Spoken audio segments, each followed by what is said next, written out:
Hello everyone, I'm Brian. Today I'm reacting to How Do We Understand Suffering from Hindu Academy with Lakhani, I believe. At least I hope so. So this one I was looking through their channel and I was like, how do we understand suffering? Let me fix that real quick. But it was an interesting question. It's like, what do you mean? How do we understand suffering? I was thinking like, is sadness just suffering? Is there a point where you're sad and not suffering? I guess there's a couple of different ways to look at it, at least two. Advaita Vedanta, where your body can suffer, but you don't suffer. Or the materialistic point of view, where you suffer.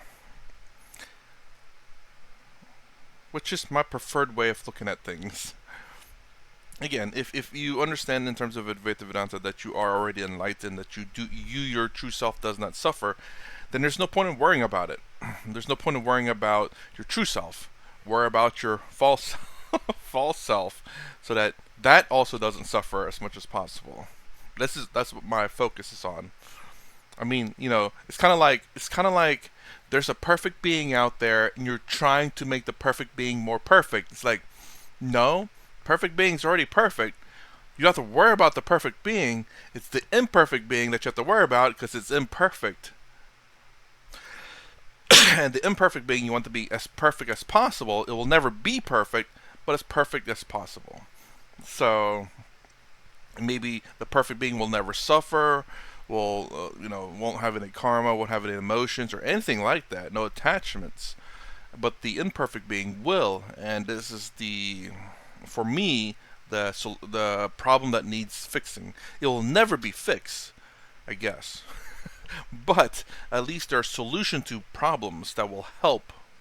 The problems will be never completely solved, but it'll be close enough, I suppose. The reason why I'm saying I suppose because I don't know if there is a solution outside of the perfect being. But at that point, you just don't you don't have to worry about the perfect being. I hope you understand what I'm saying. That's another good video. Anyways, how do we understand suffering? That's a very interesting question. Sadness? Is that really suffering? Is that the only suffering? I mean, anytime you're not happy, you are, I guess, well, anytime you're not happy or content, you're suffering. I believe, right? So let's go and get this started.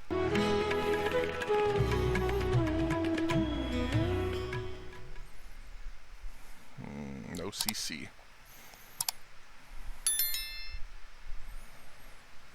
Because the way you define God doesn't sit well with what we see around us.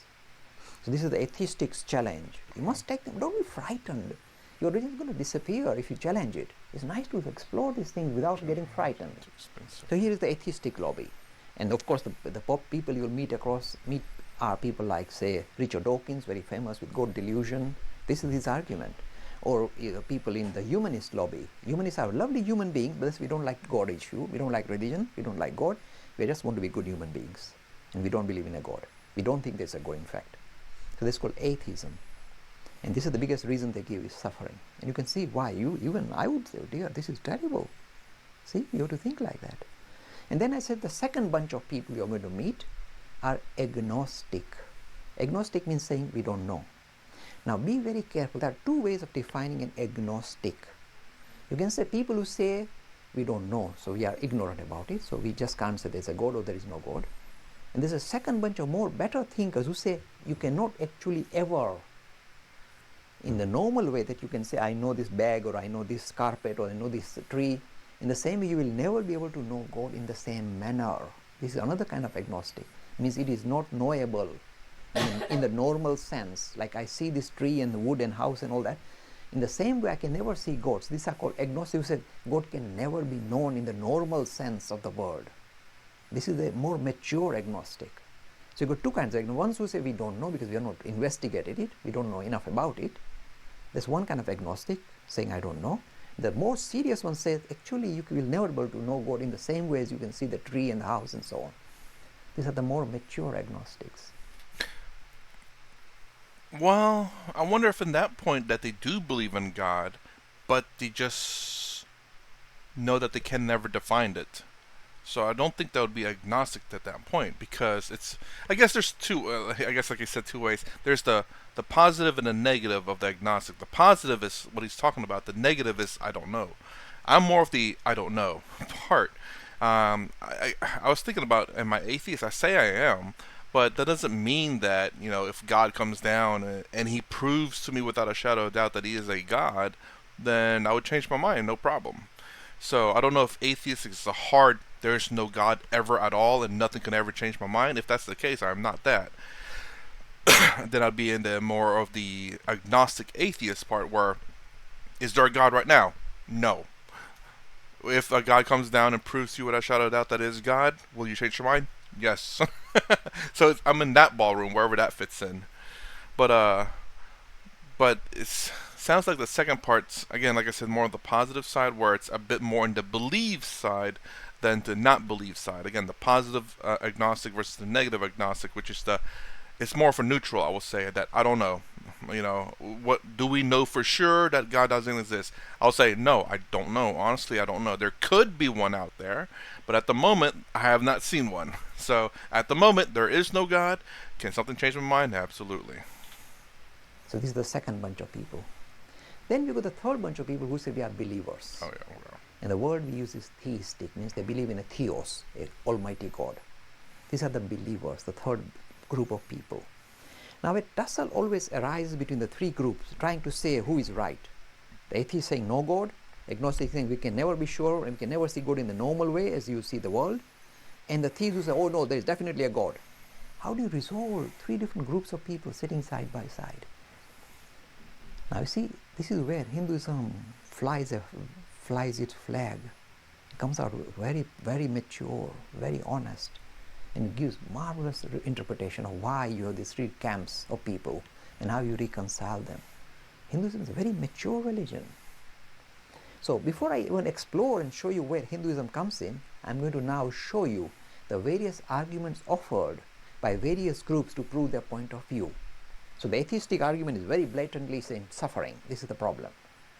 So either your God is not compassionate, or is not all-powerful, or something is wrong here, because you can't have an all-powerful, all-compassionate God and all the suffering at the same time. Something has gone wrong. So they are challenging your concept of God. This is what they are doing in a way. So what are the various arguments they offer? The atheists will say suffering is the biggest argument, we don't believe in God, and there is no empirical evidence, means evidence like I can see, feel like that about God, so I don't believe in it. This is their challenge. Now we look at the various arguments offered by the theistic law. Real quick, with the atheistic argument, atheistic argument is the sheer fact that I don't think there has to be like it's like, oh, God is all empathetic or whatever, or caring or kind or nice or whatever. I don't have to, they don't. People probably don't know. God could be cruel. Or it could be just nonchalant. It's like, I created the universe. Good luck, and just set us on our ways, and does not interfere with human life. That could be God. God could be very caring, but wishes not to interfere with free will, and therefore suffering occurs. But I guess a lot of theists set a whole bunch of definitions to God, boundaries in some sense, saying all powerful is a boundary. It's an unlimited bounds, but it is a boundary to some degree. That means he's capable of doing anything, which can be contradictory. Can he create something that he cannot lift? And therefore, well, he's not all powerful. Or is he all powerful? There's contradictions there.